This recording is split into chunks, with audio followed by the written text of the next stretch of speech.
Pero kung gano'n, no, considering that the hearings have been going on in the Quad Committee, there were already 3 impeachment complaints prior to this 4th one. Bakit hindi naganda ang mga Duterte supporters?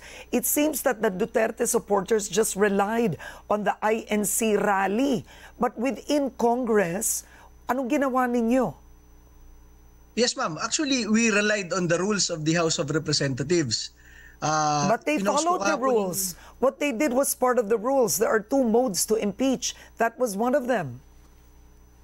Actually, ang iniisip namin dyan, ma'am, so there were impeachment complaints. Then, i-check muna ng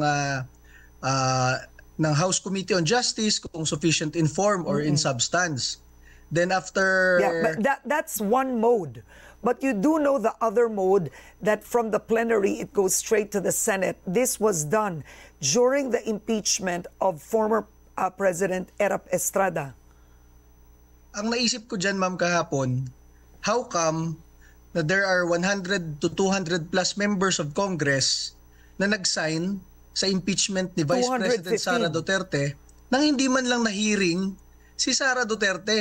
They don't know the details of the case. Sa proper mode nga, ma'am, if you file it in the House Committee on Justice, kasi nandun yung mga abogadong kongresista, ipapatawag pa nila mismo yung respondent, yung kinakasuhan, di ba? Para ma-hear naman yung side niya. But wasn't she called already during the Quad Committee hearings? These 7 articles of impeachment, most of them are actually fruit coming from the Quad Committee hearings. How she used her confidential funds, how she used money that was when she was DepEd Secretary. Kumbaga, she attended those hearings until one day she just refused to attend and refused to explain her confidential funds. Kumbaga, yes, ma'am. This was all heard. A lot of the charges were heard. Yes, ma'am. But ang sinusunod ng mga members of Congress, syempre, di ba, rules-based daw tayo sa Congress. Ang inaantay natin dyan, ipatawag siya ng House Committee on Justice. Then, ma-hear ng House Committee on Justice yung both sides. Yung mga nagko-complain, pati yung respondent. Para ma-weigh in ng mga kongresista kung meron bang basis to impeachment na ito. Ang nakakagulat, nag-approve na lang yung 100 to 200 kahapon, last day of Congress, na ini-impeach nila yung Vice President Sara Duterte. Nasa tingin ko, hindi naman nila alam talaga yung details. Kahit magtanungan tayo, magdebatihan tayo dito sa mga 200 plus na ito, baka yung mismong articles of impeachment hindi nila sa ulo o hindi nila alam, ma'am. So yun ang pinagtataka natin, bakit na railroad ng ganun kabilis? Kung ikaw ay kongresista, you are the representative of your district, of your province, you are representing the people of the Philippines, syempre gusto rin ng mga Pilipino, dahil ibinoto nila si Sara Duterte, 32 million, na ma-hear yung side ni Sara Duterte, di ba? What are you representing? If you railroad the process, binoto ng mga constituents mo si Sara Duterte as their vice president, di ba? All right. So clearly, the Duterte supporters believe that this was railroaded, and you feel that the confidential fund hearing that was conducted by the Committee on Good Government was not sufficient to impeach her. Yes, ma'am. Because in Congress, kahit nga isang kongresista na biglang magtuyo lang, pwede ka na mag-file immediately in the afternoon ng isang House resolution to investigate yung kaaway mo sa buhay.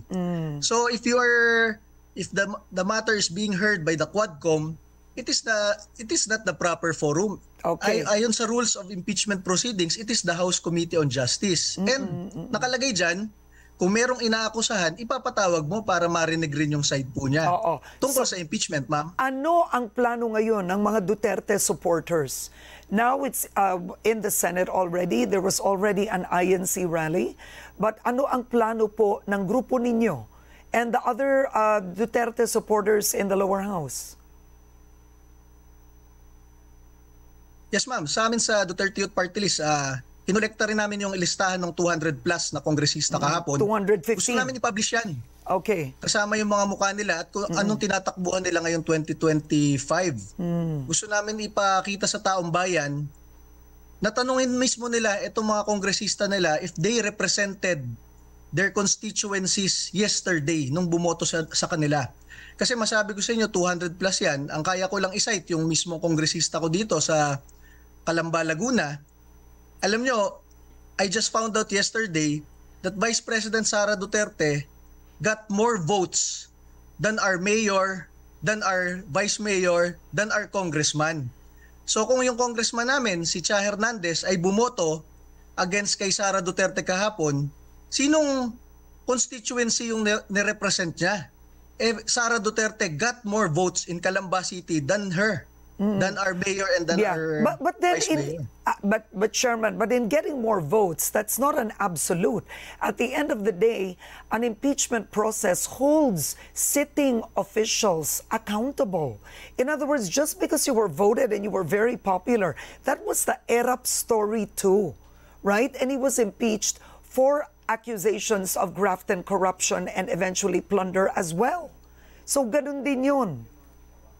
Yes, ma'am. But in other words, Congress those votes, just having a lot of votes is not an absolute guarantee that you are not accountable to the people. Yes, that's right, ma'am. Anybody who has been voted can be, pwede namang kasuhan kahit sino yan, di ba?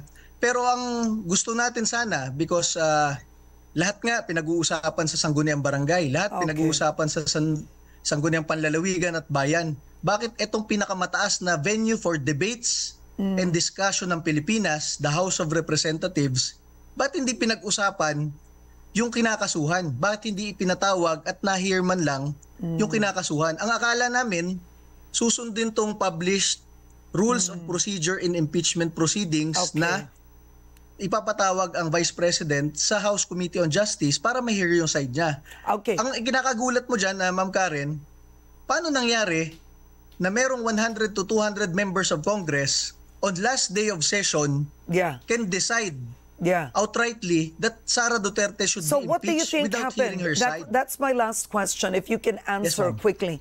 Why do you think last session day before Congress adjourned, suddenly there are 215 congressmen who signed? Why? Because it is the adjournment of Congress in an election year. So, sinabi ko nga sa inyo, every adjournment day in Congress, after a few months, pinapatawag talaga lahat sa Romualdez Hall para i-gather. Ano ba nangyayari doon? Ba't palagay mo bumoto sila? Ang balita ko, merong mga pondo na nakalagay for later release. Ibig sabihin, it is a conditional release of funds.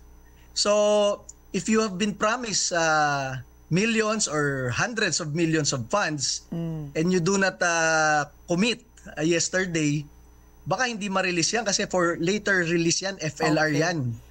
Diba, ma'am? Ang masabi ko po sa inyo, totoo yung sinasabi ni Mayor Magalong na 777.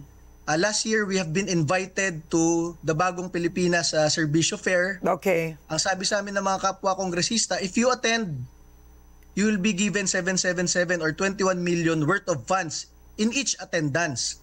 Pero masabi namin dyan sa Duterte Youth Party List, we have not attended a single event kahit na ini-invite kami kasi nahihiya kami sa Pangulong Duterte at kay Vice President Sara Duterte na mamemera kami ng ganon.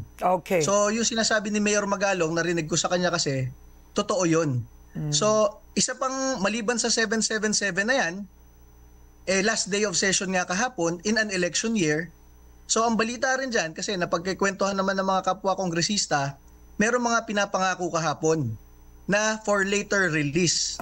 So kailangan pag pumirma ka kahapon, panindigan mo yon kasi hindi rin i-release kahit na pirmahan mo. Ang masabi ko lang po lastly, ang kakapal naman ng pagmumukha natin sa Kongreso. Naghahabol naman tayo ng sobrang pondo at pera na yung pinagkatiwalaan ng taong bayan katulad ni Sara Duterte na lahat kayo lumalapit para magpa-picture at mag-Duterte feast ng 6 na taon, kaya nyong pirmahan ng impeachment nang hindi pa nahihir ang kaso mismo. On that note, I want to thank you so much for joining me today. We're glad to have your side, the Duterte side, on Head Start. We do hope to speak with you again. Duterte Youth Party List Chairman Ronald Cardema. Thank you, sir. Thank you, Ma'am Karen. Salamat po.